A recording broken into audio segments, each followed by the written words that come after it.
बे समाव दुलाराय बर' हारिमु आफादनि गाहाय नेहाथारि बिजिरगिरि संसाराव गोजोन सुनो अननायजों सोरखियाराव जोनोम सान लोगोसे फरायसा सान फालिथायनाय जायो। दिनै बड'फा उपेन्द्रनाथ ब्रह्मनि गोथार जोनोम सान आरो सारा आसाम नाङैनो दिनै फरायसा सान हिसाबै बे सानखौ फालियो। फालिनायनि गेजेरजों बेखौनो मोनसे दिनैहाय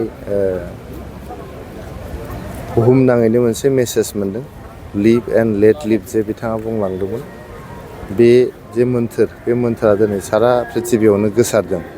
बड'लेण्डल' नङा, आसामल' नङा, भारतल' नङा, सारा पृथिबियावनो दिनै गोसारदों।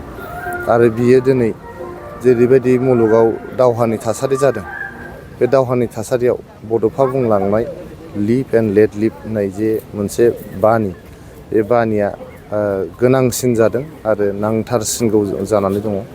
आरो दिनैहाय जे बे सानखौ जोङो बड'फा उपेन्द्रनाथ ब्रह्मनि जोनोम सानखौ जे फरायसा सान हिसाबै फालिनो हादों बा आसाम सरकारखौ फोसावहोनो हादों प्रमद बर' सारनि दैदेननायावहाय, जोंनि बिटिआरआव सरकार थानाय समाव बा आसामावहाय इउपिपिएल आरो बिजेपिनि सरकार थानाय समाव जोङो जे 31 मार्चखौ फरायसा सान हिसाबै फोसावनो हादों, बे जोंनि थाखाय जोबोद गोग्गाथाव बाथ्रा। आरो दिनै जों फैनानै थुलुंगाफुरियाव जे बड'फाखौ सिबिफैनो हादों, बिबार बावफैनो हादों, गोसो गोरबोनिफ्राय सोरगोआव आलो गोजोन थाहैनायनि आर'ज गाबफैनो हादों, बे जोंनि थाखाय मोनसे जारिमिनारि सान आरो जोंनि थाखाय खुब गोग्गाथाव मोनसे सान। जों दिनैहाय राजखान्थिनि बाथ्राखौ खम रायलायनायानो मोजां, मानो होनबा दिनैथ' जोंहा बड'फा उपेन्द्रनाथ ब्रह्मनि जोनोम सान, बेयाव राजखान्थि थाया, बेयाव खुनु इउपिपिएल बिपिएफ बा गुबुन हान्जा बेयाव थाया। जों जिखि हान्जायावनो थाया मानो बड'फानि जे बिथांखिफोर दंमोन, बिथांमोननि बड'फानि जे माखासे सिमांफोर दंमोन, बड'फानि जे भिजनफोर दंमोन, बे भिजनखौ जों बयबो मावफुंलाङो, आंल' नङा।